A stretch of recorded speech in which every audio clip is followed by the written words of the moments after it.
তো গাইজ নমস্কাৰ, আই হোপ আপোনালোক ভালে আছে। নতুন এটা ভিডিঅ'ত স্বাগতম জনাইছোঁ। তো গাইজ আজি হঠাৎ এটা খবৰ শুনিছোঁ, খবৰটো শুনি বহুত বেয়া লাগিছে। নিউজ পাইছোঁ, নিউজত আমাৰ মৰমৰ জুবিন গাৰ্গ, আমাৰ অসমৰ গৌৰৱ বৰ্তমান এতিয়া নাই। তো আপোনালোকক মই নিউজটো দেখুৱাই আছোঁ। দিয়াচোন মই দিয়া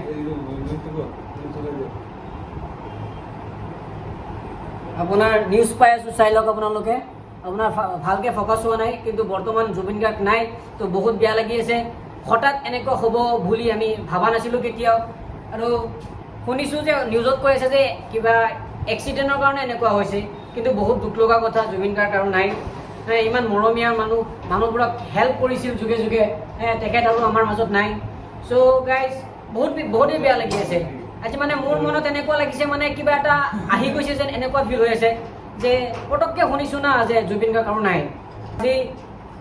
আজি ভাবিছোঁ যে দিনেই বেয়া হৈ গৈছে। যে বাবলু, তোমাৰ কেনেকুৱা লাগিছিলে খবৰটো শুনি? চবৰে এনেকুৱা লাগিব, কাৰণ অসমৰ তেখেত হৈছে অসমৰ গৌৰৱ ন। তেখেতক চবেই চিনি পায়, বুজিছেনে?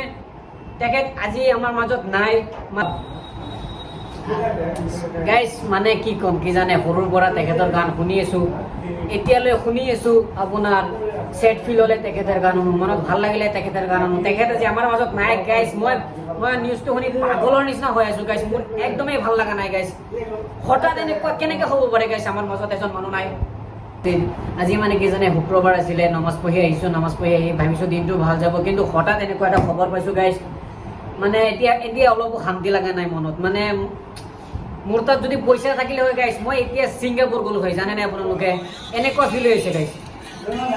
সৰুৰ পৰা যিজন মানুহৰ কথা, যিজন মানুহক চাই আহিছোঁ, যিজন মানুহক আমি চাই কিনে ডাঙৰ হৈছোঁ, যিজন মানুহক শুনি শুনি আমি ডাঙৰ হৈছোঁ, যিজন মানুহৰ গান আমি স্কুলত গাইছোঁ, যিজন মানুহৰ গান আমি কলেজত গাইছোঁ, যিজন মানুহৰ গান আমি আধা ৰাতি কষ্ট বা দুখত তেখেতৰ গান শুনিছোঁ, ফূৰ্তিত থাকিলেও তেখেতৰ গান শুনিছোঁ। তেখেত আজি আমাৰ মাজত নাই। বহুতেই মানে গাইজ, জুবিন দাক ভাল পোৱা মানুহ আমাৰ অসমত প্লাছ বাহিৰতো বহুত আছে, বুজিছেনে গাইজ? জুবিন দাক বেয়া পোৱা মানুহ এতিয়ালৈকে মোৰ তাত লাগে জন্ম হোৱা নাই গাইজ।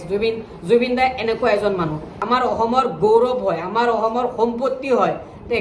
তেখেত আজি আমাৰ মাজত নাই। তেখেতে কিমান ভাল কাম কৰি গৈছে। তেখেতে চিনেমা কৰি গৈছে।